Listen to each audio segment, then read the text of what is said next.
Anekal Bengaluru metro ಪ್ರಯಾಣ ದರ ಶೇಕಡ 47ರಿಂದ 100ರಷ್ಟು ಏರಿಕೆ ವಾಪಸ್ಸಿಗೆ ಕೇಂದ್ರ, ರಾಜ್ಯ ಸರ್ಕಾರಗಳನ್ನು ಆಗ್ರಹಿಸಿ ಸಿಪಿಐ ಎಂ ಆನೇಕಲ್ ತಾಲ್ಲೂಕು ಸಮಿತಿಯು ಹೆಬ್ಬಗೋಡಿಯಲ್ಲಿ ಪ್ರತಿಭಟನೆಯನ್ನು ಹಮ್ಮಿಕೊಳ್ಳಲಾಯಿತು.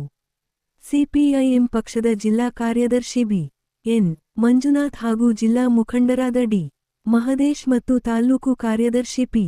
ಸುರೇಶ್ ಮಾತನಾಡಿ ಕೇಂದ್ರ ಮತ್ತು ರಾಜ್ಯ ಸರ್ಕಾರಗಳ ವಿರುದ್ಧ ಘೋಷಣೆ ಕೂಗಿದರು.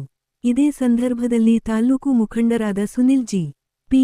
ಮಂಜುನಾಥ್, ರವಿಚಂದ್ರನ್ ಮುಂತಾದವರು ಭಾಗವಹಿಸಿದ್ದರು. ನಮ್ಮ ರಾಜ್ಯದಲ್ಲಿ ಬಿಎಂಟಿಸಿ ಕೆಎಸ್ಆರ್ಸಿ ಬಸ್ ದರಗಳ ಏರಿಕೆ ಮಾಡಿದ್ರು. ಮತ್ತೆ ಇನ್ನೊಂದ್ ಕಡೆ ಇವತ್ತು ಮೆಟ್ರೋ ದರಗಳ ಏರಿಕೆ ಇವತ್ತು ಕೇಂದ್ರ ಮತ್ತು ರಾಜ್ಯ ಸರ್ಕಾರ ಎರಡೂ ಸರ್ಕಾರಗಳು ಪ್ರಧಾನ ಕೇಂದ್ರ ಸರ್ಕಾರವೂ ಮಾಡಿರ್ತಕ್ಕಂಥ ಅಂಶ ಇದರಲ್ಲಿ. ಬೆಂಗಳೂರು ನಮ್ಮ ರಾಜ್ಯದಲ್ಲಿ ಬಿಎಂಟಿಸಿ ಕೆಎಸ್ಆರ್ಸಿ ಬಸ್ ದರಗಳ ಏರಿಕೆ ಮಾಡಿದ್ರು. ಮತ್ತೆ ಇನ್ನೊಂದ್ ಕಡೆ ಇವತ್ತು ಮೆಟ್ರೋ ದರಗಳ ಏರಿಕೆ ಇವತ್ತು ಕೇಂದ್ರ ಮತ್ತು ರಾಜ್ಯ ಸರ್ಕಾರ ಎರಡೂ ಸರ್ಕಾರಗಳು ಪ್ರಧಾನ ಕೇಂದ್ರ ಸರ್ಕಾರವೂ ಮಾಡಿರ್ತಕ್ಕಂಥ ಅಂಶ ಇದರಲ್ಲಿ.